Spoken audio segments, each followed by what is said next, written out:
오늘 저는 누가복음 24장 13절로 35절 말씀을 본문으로 해서 부활의 승리, 엠마에서 예루살렘 에로의 방향 전환, 이와 같은 제목으로 은혜를 나누겠습니다. 여러분, 이 부활의 아침에 사망 권세에 이기신 부활의 능력이 여러분들 가운데 넘치시기를 주의 이름으로 축원합니다. 여러분, 기독교는 두 기둥이 있어요. 한 기둥은 십자가고 한 기둥은 부활이에요. 그래서 십자가와 부활은 뗄래야 뗄 수가 없어요. 십자가 없이 부활 없고요. 십자가 고난 없는 영광은 없습니다. 그런데 사람들은 그래도 십자가는 믿으려고 해요. 왜냐면 그 당시 사형틀이 십자가였기 때문에 예수님이 우리의 죄를 짊어지시고 사형수가 돼서 십자가에 못 박혔구나. 그것은 그래도 어느 정도 믿으려고 하는데 부활은 잘 안 믿으려고 해요. 죽은 사람이 어떻게 살아나? 있을 수가 없지. 그렇게 생각을 해요.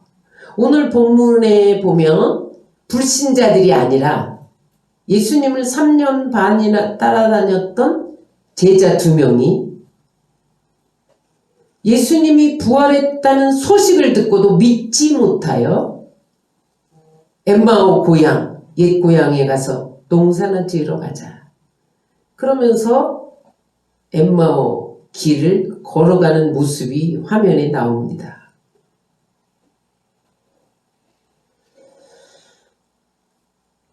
여러분, 우리는 어떤 때는 좋은 일이 있을 때 내가 부활의 주님이 나와 함께하는 것이 믿어져요. 그래서 활력이 넘쳐요.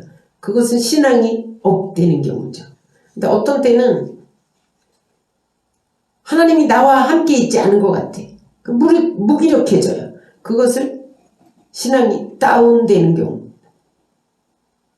근데 여러분, 우리는 육체를 가지고 있기 때문에 세상에서 신앙이 업다운 될 수는 있어요. 여러분, 비행기도 기류를 어떻게 타느냐에 따라서 몹시 흔들리기도 하잖아요. 우리 신앙도 때로는 우리 육체가 연약하기 때문에, 우리 육체가 세상에 있기 때문에 업다운 될 수 있어요. 그 중요한 것은 뭐냐면 때로는 업다운 될 수 있지만 심하게 흔들리면 안 된다는 거예요. 심하게 흔들리면 슬럼프에 빠져요. 마귀가 공격해요. 그래서 우리가 가치를 찾지 못하고 행복하지 않아요. 그래서 여러분, 내가 신앙이 좀 다운됐다. 그러면 얼른 업시켜야 돼요. 그렇지 않으면 계속 흔들리고 넘어지고 쓰러지고 만신창이가 돼요. 오늘 엠마오로 가는 두 제자의 삶을 통해서 오늘 부활의 주님이 우리에게 주는 메시지는 뭐냐면, 신앙이 다운될 때 너무 많이 흔들리지 마라. 바로 업시켜서 엠마오로 가던 길을 유턴하여 예루살렘으로 향해 가야만 산다. 그것을 말씀해 주는 것을 믿으시기 바랍니다. 그런데 성경을 자세히 보면 이 신앙의 업다운을 지리적인 이동과 연관시켜서 설명해 주고 있는 것을 볼 수가 있어요. 그런데 그것은 지리적인 이동만을 말하는 게 아니라 영적인 이동을 말해요. 아브라함을 보면 아브라함이 갈대 우르에서 살았어요. 그런데 하나님이 어느 날 아브라함에게 본토 친척 아비집을 떠나서 내가 지시할 땅으로 가라. 주님이 인도한 땅이 어디예요? 가나안 땅이에요.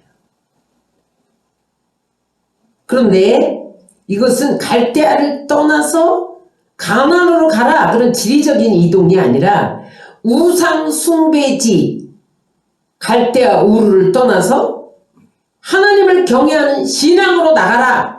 그래서 본토 친척 아비집을 떠나게 하신 거예요. 그래서 그가 가나안 땅으로 이동했죠. 그런데 가나안 땅에 기근이 드니까 또 어디로 내려가요? 애굽으로 내려가요. 근데 여러분 가나안에서 애굽으로 내려갔다. 그것은 물론 애굽이 더 남쪽에 있기 때문에 지역적으로 이동하는 것도 되지만 신앙이 다운됐다. 그것을 의미해요. 신앙이 다운돼서 애굽으로 내려갔더니 어떤 일이 생겼어요? 자기 아내를 바로에게 빼앗겼어요. 그래서 하마터면 바로의 아내가 될 뻔했는데 하나님이 개입하셔서 건져주시긴 하죠. 그래서 거기에서 바로 왕이 너무 놀래가지고 네가 어찌하여 누이라고 속였느냐? 응? 하나님이 개입하셔서 손대면 죽는다. 현몽하여서 바로에게 손못대게 했단 말이죠. 그래서 그가 애굽에서 나와서 다시 가나안 땅으로 갔는데 성경은 그것을 올라갔다라고 말해요. 창세기 13장 1절을 우리 다 같이 읽겠습니다. 아브라함이 애굽에서 그와 그의 아내와 모든 소유와 롯과 함께 네겝으로 올라가니, 애굽에서 네겝은 예루살렘 아니 가나안이 있는 곳이거든요. 애굽에서 가나안으로 향해 가는 것을 올라갔다 이렇게 말해요. 다시 말하면 다시 업그레이드, 다시 신앙을 업시켰다는 거예요. 그랬더니 무슨 일이 생겼냐? 거기서 하나님을 예배하고 찬양하면서 다시 신앙을 회복시켰다는 거예요. 그래서 창세기 13장 4절에 보면 그가 처음으로 제단을 쌓은 곳이라 거기서 다시 여호와의 이름을 불렀더라. 여러분, 신앙이 다운됐을 때 수치를 당했단 말이에요. 하마터면 아내를 빼앗길 뻔했단 말이에요. 그러나 그가 다시 신앙을 업시켰을 때 예배의 자리에 나가서 하나님의 이름을 부르게 된 것을 믿으시기 바랍니다. 그러므로 여러분, 우리는 신앙이 다운될 때 얼른 잡아서 업시켜야 돼요. 두 번째, 룻을 보면 베들레헴에 살았는데, 룻기의 나오미 가정을 보면 베들레헴에 살았는데 흉년이 들어서 모압으로 이주했어요. 그것은 잘 살아보겠다고 이방 땅, 모압은 이방 땅이죠. 하나님이 없는 땅, 하나님이 있는 떡집에서, 말씀이 있는 곳에서 하나님이 없는 곳으로 이사했단 말이에요. 그랬더니 어떻게 됩니까? 남편도 죽어, 두 아들도 죽어, 그 다음에 쫄딱 망해, 먹을 것조차 없어. 신앙이 다운되면 인생 전체가 흔들립니다. 가정이 흔들리고, 사업이 흔들리고, 직장이 흔들리고. 그럴 때 다시 업시켜야 돼. 나오미가 베들레헴에 풍년이 왔다는 소식을 듣고 다 잃어버린 다음에 다시 베들레헴으로 돌아갑니다. 올라갑니다.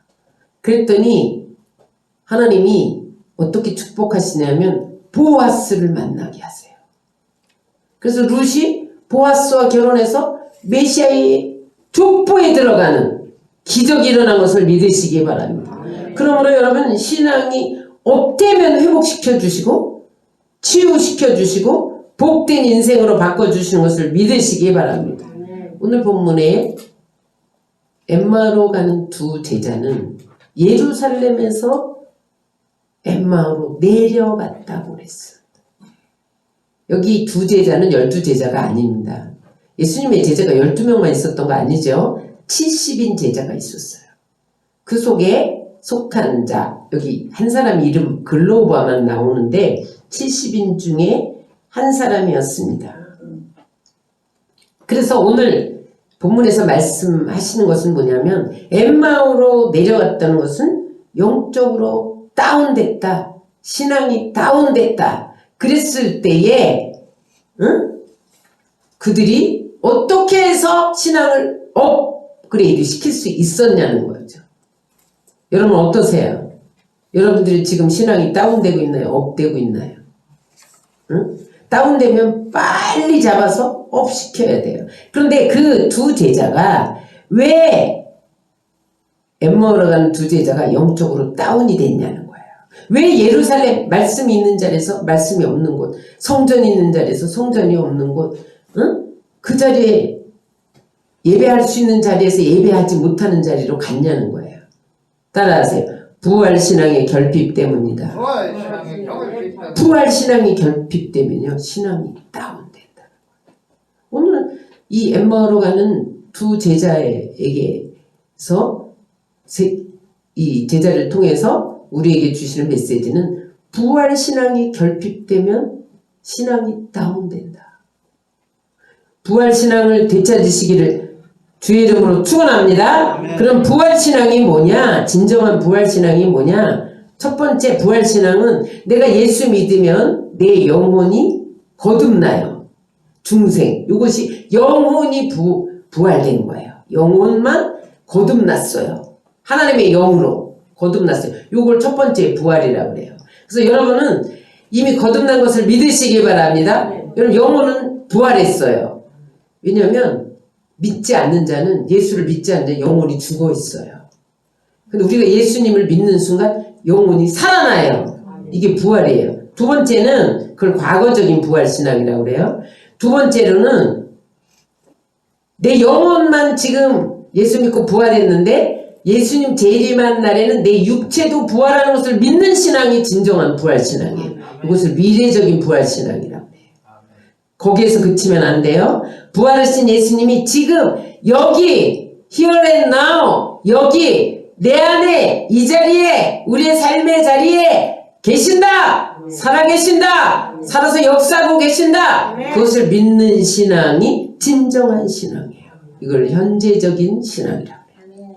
현재적인 신앙. 그래서 여러분, 우리는 내 영혼만 부활한 것이 아니라 주님 오실 때 내 육체도 부활한다.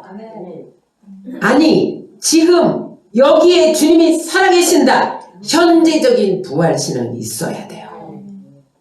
응? 여러분, 현재적인 부활신앙, 오늘도 주님이 내 사업에 간섭하시고 내 가정에 간섭하시고 내 삶의 자리에 간섭하신다. 주님이 지금 배후에서 움직이고 계신다. 이것을 믿는 신앙이 결핍되면 다운돼요.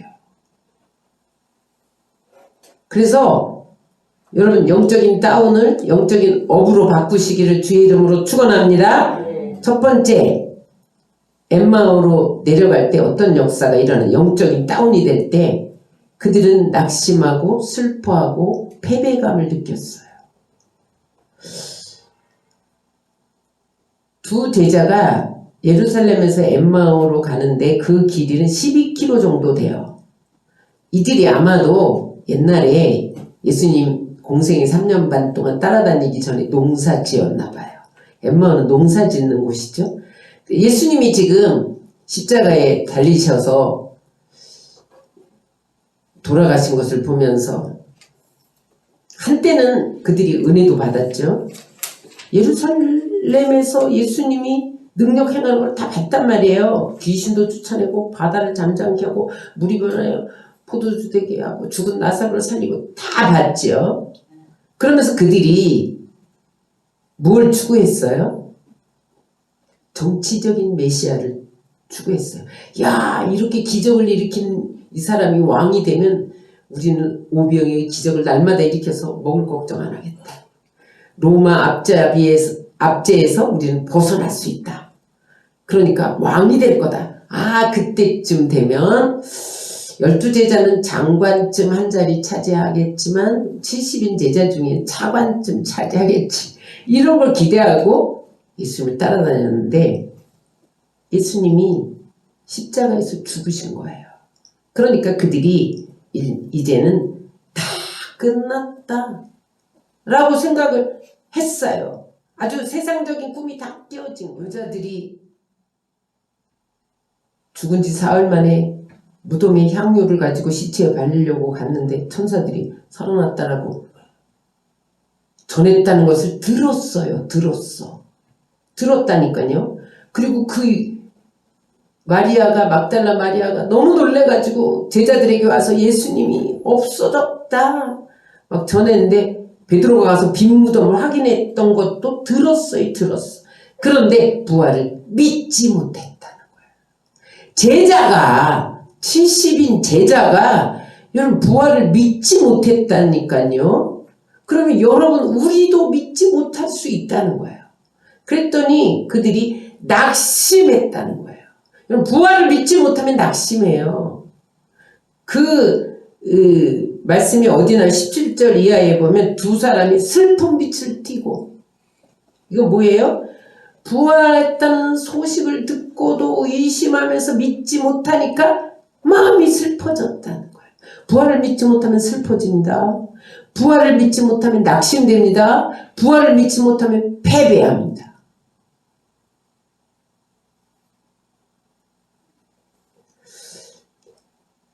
마틴 루터가 종교개혁을 일으키려고 할 때에 너무너무 많은 사람들이 종교개혁을 반대하는 거예요. 그리고 끌어내리려고 가진 모함과 거짓으로 그를 핍박한 거죠. 그래서 너무너무 어려움을 당하니까 이 종교개혁하지 마. 내가 이렇게 힘든데 종교개혁해야 돼? 막 갈등하고 근심에 쌓여서 낙심하고 있을 때 어느 날 그 아내가 검은 상복을 입고 나타난 거예요. 마침 또 깜짝 놀라서 아니 누가 죽었어? 누구기냐? 주님이 죽었죠. 아니 주님이 죽었다니 그런 불경한 소리를. 그랬더니 지금 당신이 마치 주님이 죽은 것처럼 행동하고 계시잖아요. 그래서 루터가 그때 지혜로운 아내 때문에 감동을 받고 그 낙심한 것을 다시 업시켜서 종교개혁을 일으켰다는 거예요. 주님이 죽었다! 그것을 믿으면 낙심하게 된다는 거예요. 그러나 주님이 살아계시다! 그것을 믿었을 때 루터는 다시 신앙을 회복해서 종교개혁을 일으킬 수 있었다는 거예요. 여러분 주님이 살아계신 것을 믿으시기를 주의 이름으로 축원합니다. 아멘. 여러분들에게 낙심이 찾아오고 슬픔이 찾아오고 패배감 그런 것이 찾아올 때 점검해 봐야 돼요. 내가 지금 부활 신앙을 잃어버리고 있지 않나? 부활하신 주님을 의심하고 있지 않나? 그래서 업시키시기를 주의 이름으로 축원합니다. 근데 그들이 어떻게 회복됐냐는 거예요. 이 낙심한 이 신앙이 다운된 그들이 어떻게 회복됐느냐 따라하세요. 부활의 주님을 만남으로 회복되었다. 낙심해서 에마오 도상을 또박 걸어가고 있는데 주님이 찾아가셨어요. 오늘 누가복음 24장 15절 16절에 이렇게 말씀합니다. 그들이 서로 이야기하며 문의할 때 예수께서 가까이 이르러 그들과 동행하시나 그들의 눈이 가리워져서 그인 줄 알지 못하고는.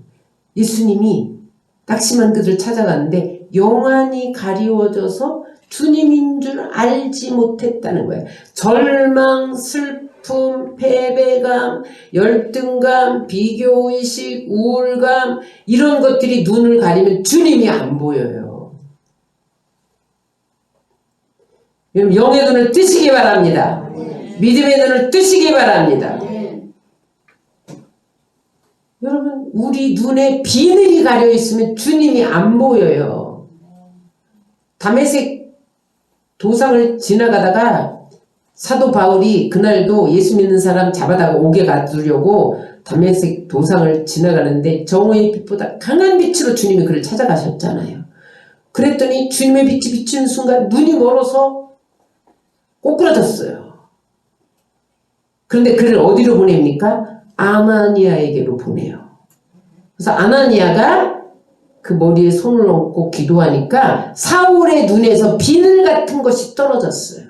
여러분 이 비늘 같은 것이 눈을 가리고 있으면 주님을 볼 수가 없어요. 영안이 어두워져요. 이 비늘이 뭡니까? 교만과 탐심과 음란과 세상적이고 육신적이고 정욕적인 것들이 비늘이에요. 그런 것이 우리의 눈을 가리면요, 주님이 안 보여요. 하나님, 나는 왜 주님의 음성을 못 들어요? 주님이 안 보여요? 비늘을 벗겨야 돼. 기도로 벗겨야 돼요. 말씀으로 벗겨야 돼. 성령으로 벗겨야 돼요. 그래서 사도 바울의 눈에서 비늘이 벗겨지니까 영안이 번쩍 뛰었어요.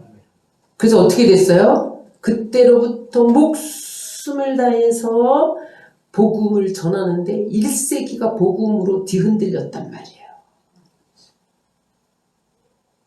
여러분, 영안을 뜨시기를 주의 이름으로 축원합니다.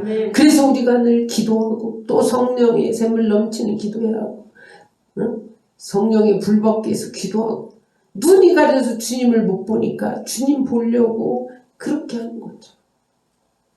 열왕기 하에 보면, 6장에 보면 엘리사가 아람이 쳐들러 오려고 하면 왕이 참모들을 데리고 침실에 들어가서 몰래 전략을 짠 거를 하나님이 다 알려줘.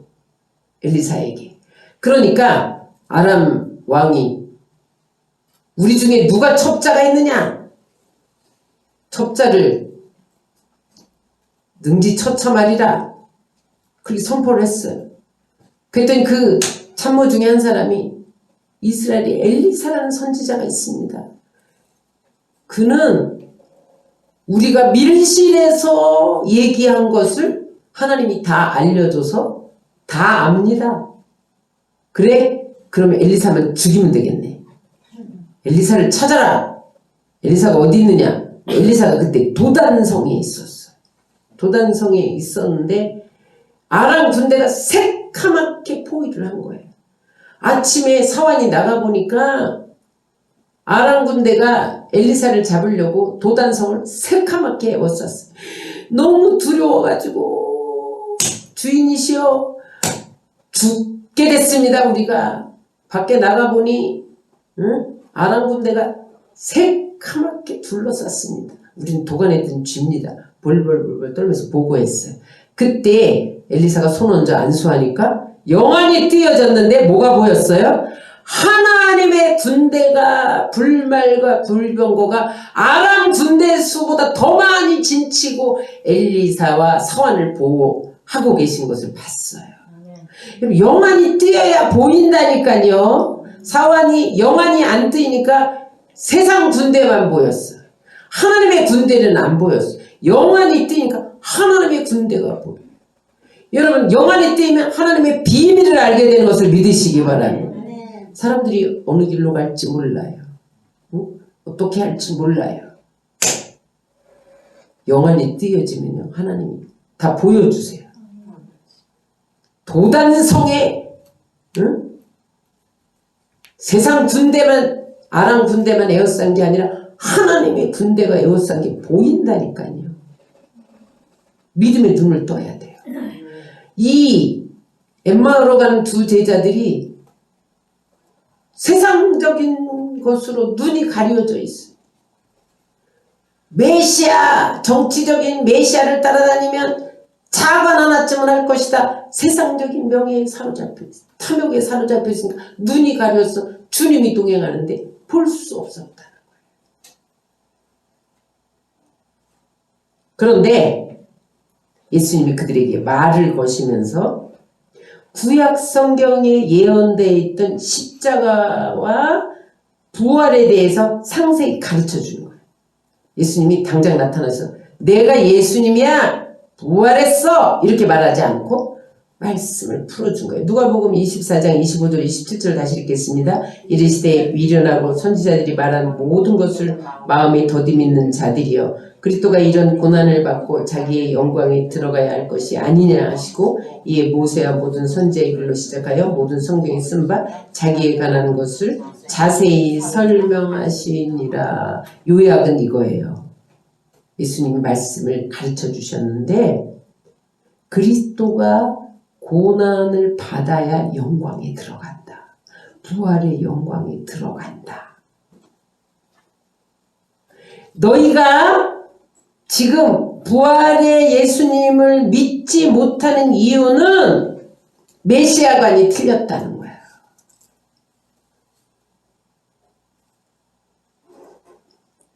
고난 없는 영광의 메시아는 없다는 거예요. 그런데 너희는 지금 정치적인 메시아관을 가졌다는 거예요. 고난 없이 영광만 바라봤다는 거예요. 현세적인 메시아관. 지금 메시아 독립정부를 이루어서 로마 압제에서 건전해서 세계 최대 강국이 되는 미국보다 더 강한 나라, 미국 대통령보다 더 센 왕, 이걸 꿈꿨다는 거죠. 여러분, 우리들이 메시아관을 정립해야 돼요. No cross, no crown이에요. 고난 없이 영광 없어요.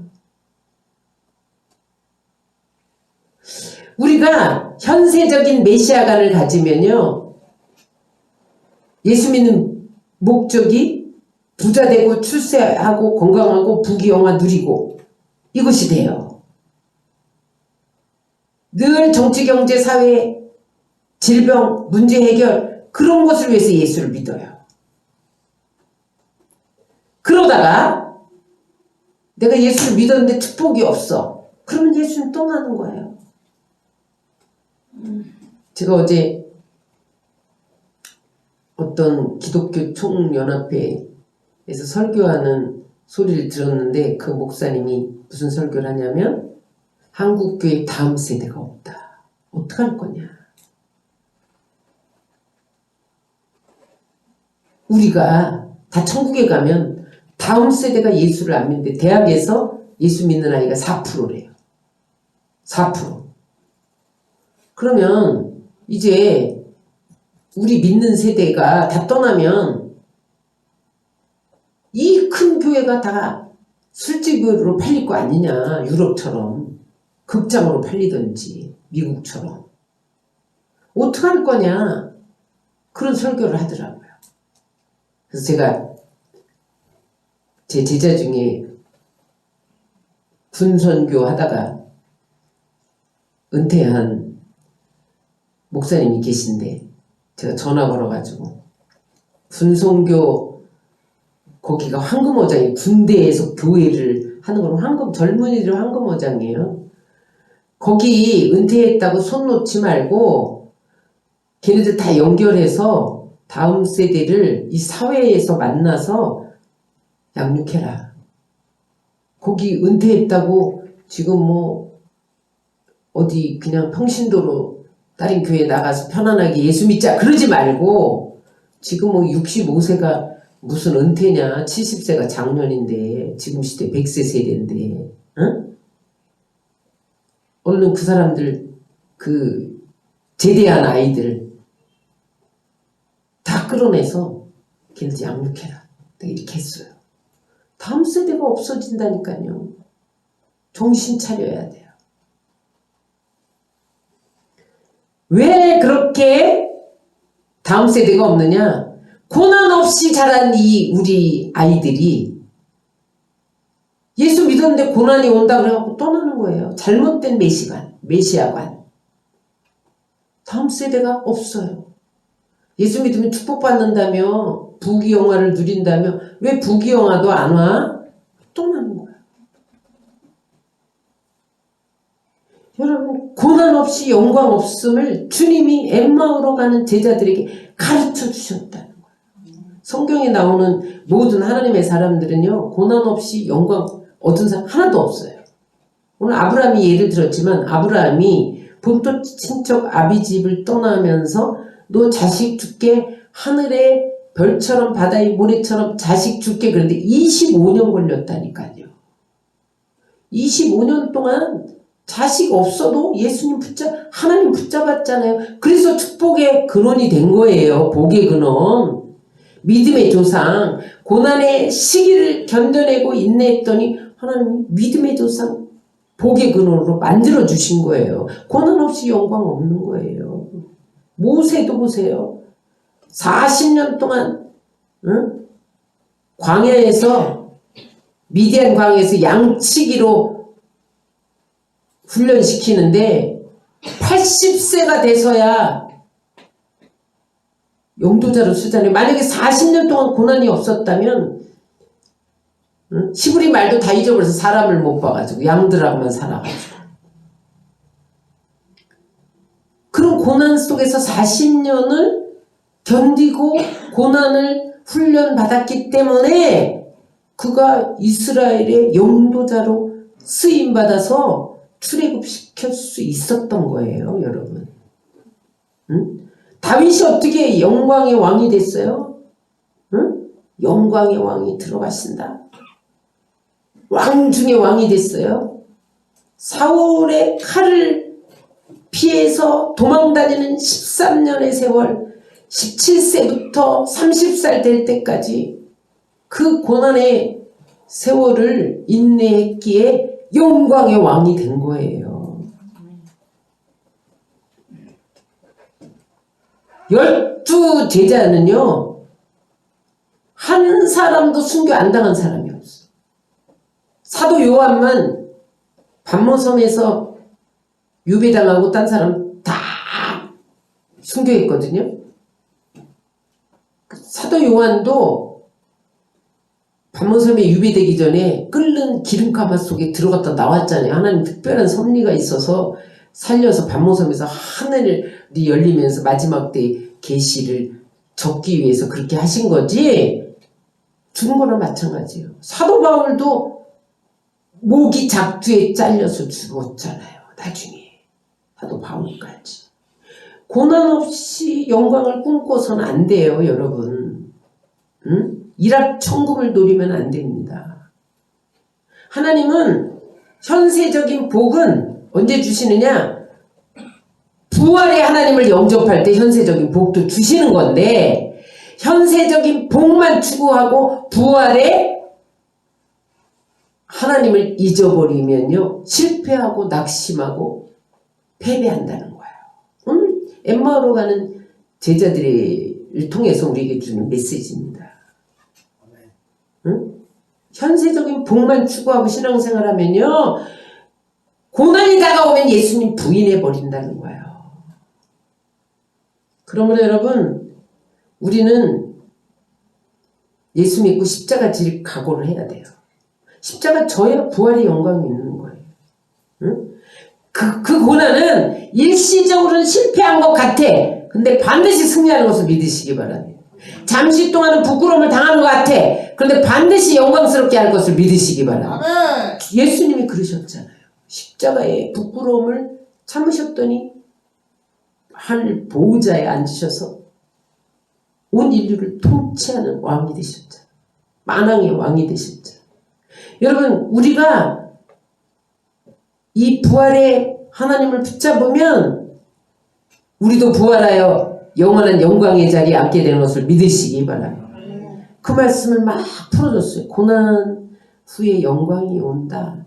십자가의 고난 후에 부활이 온다. 그 말씀을 풀어줬는데, 말씀 들으면서 막 감동이 찾아왔어요. 누가복음 24장 30절 32절입니다. 그들과 함께 음식을 잡수실 때 떡을 가지사 축사하시고 떼어 그들에게 주시니 그들의 눈이 밝아져 그인 줄 알아보더니 예수는 그들에게 보이지 아니하는지라. 그들이 서로 말하되 길에서 우리에게 말씀하시고 우리에게 성경을 풀어주실 때 우리 속에서 마음이 뜨겁지 아니하더냐고. 그래서 마음이 막 감동돼서 예수님 붙들고, 날이 저물었으니까 우리랑 같이 집에서 유하십시다. 예수님 붙들었어. 그때 예수님이 거기서 만찬을 베풀어 떡을 떼어주면서 축사하시고 만찬을 베풀어 주시는데 보니까 예수님인 거예요. 눈이 열린 거예요. 여러분, 말씀을 풀어줄 때 눈이 열리는 것을 믿으시기 바랍니다. 그래서 성경을 읽고 설교를 듣고 성경 공부를 하고 연구해야 되는 거예요. 말씀이 우리 영안이 띄어져서 예수님을 보게 한다는 거예요. 근데 예수님이 싹 사라져. 아는 순간 사라졌어요. 왜 그랬을까요?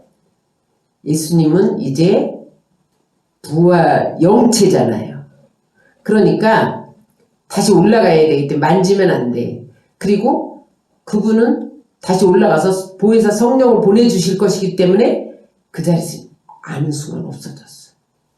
근데 중요한 것은 따라서 성경을 풀어주실 때 마음이 뜨거워졌다. 마음이 뜨거워지니까 눈이 밝아져서 주님을 보고 하나님의 음성을 듣게 됐어요. 마음이 뜨거워져야 돼요. 여러분, 부활의 신앙은 마음이 뜨거워지는 거예요. 부활의 영이 성령이잖아요. 성령은 뜨거운 영이잖아요. 불이잖아요. 그래서 여러분, 불이 임하면 눈이 열리는 거예요. 예수님이 보이는 거예요. 응? 그 다음부터 마음이 뜨거워지면 기도를 7시간 해도 시간 가는 줄 몰라.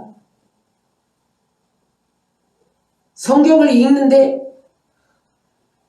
어떤 분은 12시간 앉아서 필사를 했는데 나중에 치질이 걸렸대. 그래서 하루에 12시간씩 앉아서 성경을 썼대요. 그 시간 가는 줄 모르는데 성경에 잡혀가지고 나중에 치질이 생겨서 치료받았다더라고요. 여러분, 성경 쓰다가 치질 걸릴 정도로 쓰시기 바랍니다.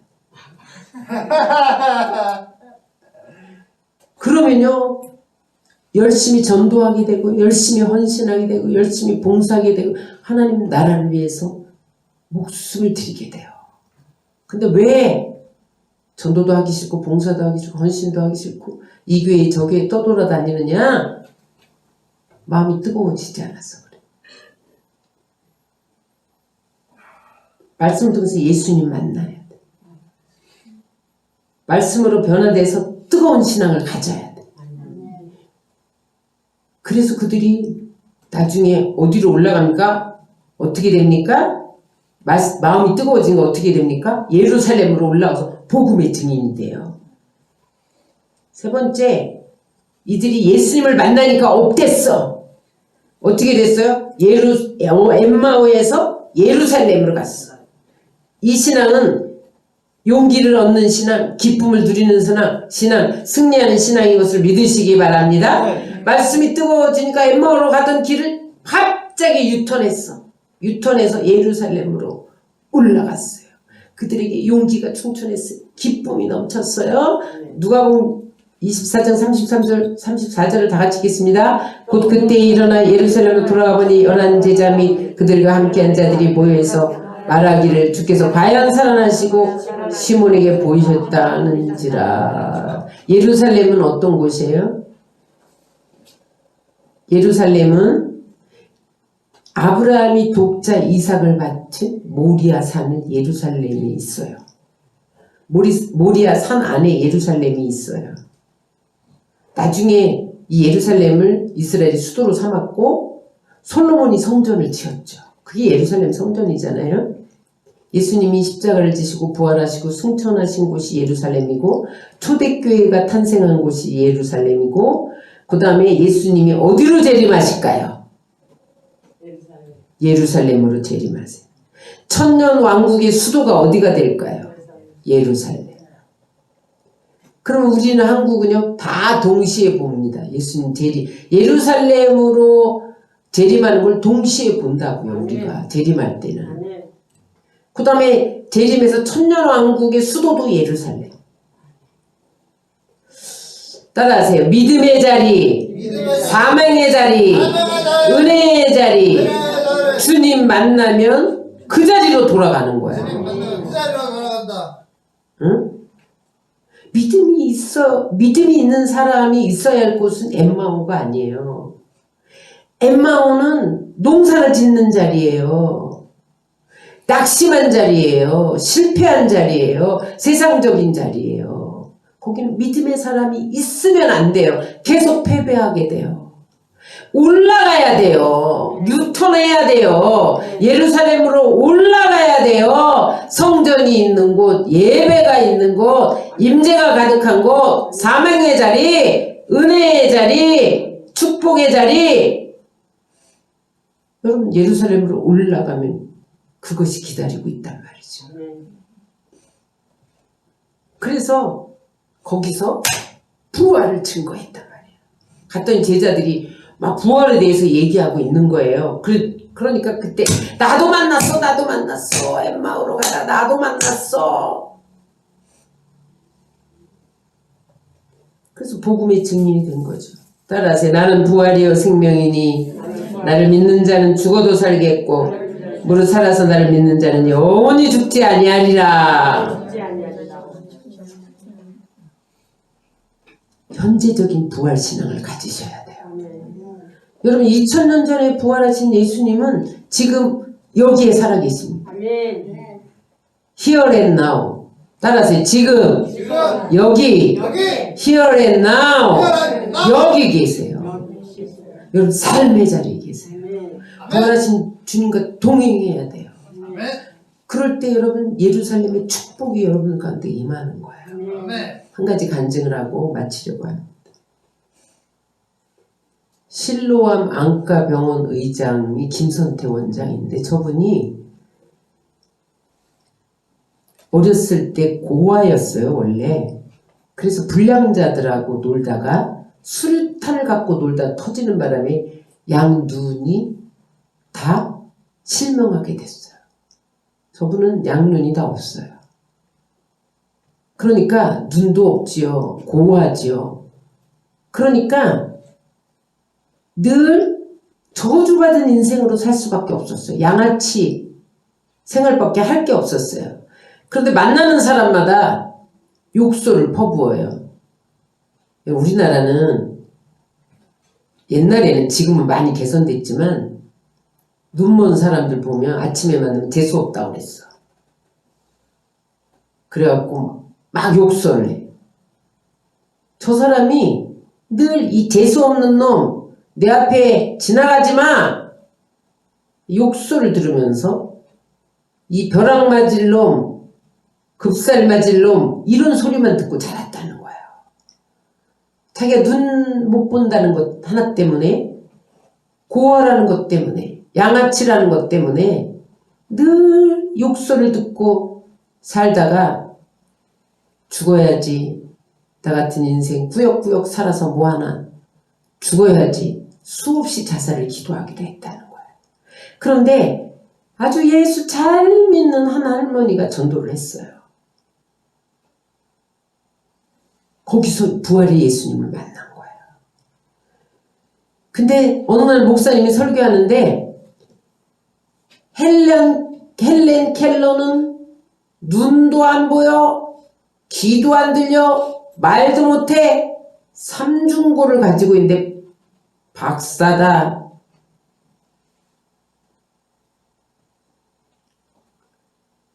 그런 설교를 했어요. 귀가 번쩍 뜨인 거예요. 여러분, 저분이 눈은 안 보이는데 부활의 주님을 만나니까 영안이 열린 거예요. 그래서 그때부터 공부를 해요. 점자를 가지고. 박사학위 3개 받았어요. 눈이 안 보이는데. 그래서 나중에 아시아의 노벨상이라고 불리는 막사이사이상 이런 상이 있어요. 일본 말이기 때문에 막사이사이상 수상하기도 하고 나중에 병원을 개원해가지고 실로암 안과 병원을 개원해가지고 실명한 사람 수만 명을 무료로 치료해주고 아주 그 좀 돈이 있는 사람은 실비만 받고 돈 없는 사람은 무료로 수술을 해주는 자기가 시각장애인으로서 고난을 겪었지만 어떻게 저렇게 당당하고 밝게 여러분 보세요. 저분이 얼마나 당당해 보여요. 그죠? 박사학위 셋이야. 시각장애인인데 막 베풀면서 살아. 막 응?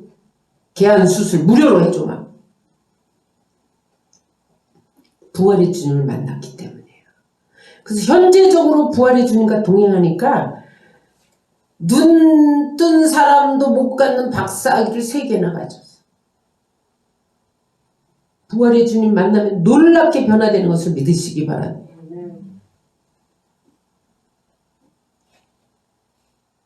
오늘 엠마오로 가는 두 제자가 부활의 주님을 만난 후에 다시 뉴턴해서 방향을 전환했어요.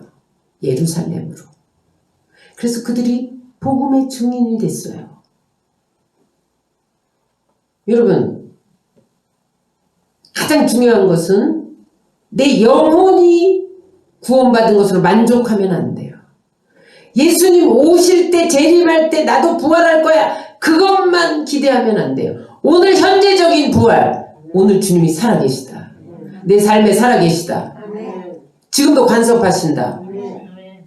주님이 날 도와주신다. 그 하나님을 믿어야 돼요. 지금 부활의 주님이 우리 가운데 와 계세요. 성령으로. 그래서 성령은 부활의 영이잖아요. 성령이 여러 가지 표현으로 보혜사다, 여호와의 영이다, 예수 그리스도의 영이다, 여러 가지로 호칭되는데 부활의 영이기도 해요. 왜? 성령은 우리의 마음속에 오시고 삶의 자리에 오셔서 살아나게 하시니까 죽었던 가정이 살아나고 사업이 살아나고 교회가 살아나고 사회가 살아나고 나라가 살아나는 것을 믿으시기 바랍니다. 말씀 정리합니다. 여러분, 예수를 믿으면서 메시아관을 똑바로 가져야 돼요. 예수 믿으면 부귀영화를 누린다, 잘 산다, 거기에 초점만 맞추면 고난을 못 견뎌내요. 근데 성경은 고난 없이 영광을 준 일이 없어요. 예수님이 샘플이잖아요. 고난을 통과해야 영광의 길이 있는 거예요. 그런데 현세적인 물질적인 메시아관을 가지고 있으면 고난이 올 때 예수님 부인하고 또 나가요. 영안이 가려져서 주님을 못 보게 해요. 여러분, 부활의 주님을 만나시기 바랍니다.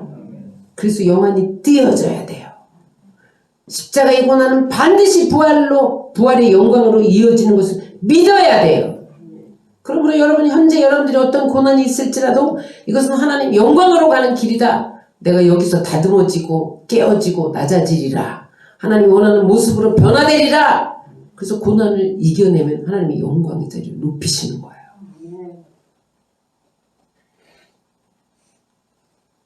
또 재림할 그날 여러분들이 그 부활에 참여하기 위해서 기름동불 준비하고 말씀으로 준비해야 돼요. 그날까지 여러분 부활을 증거하는 여러분들 다 되시기를 주의 이름으로 축원합니다.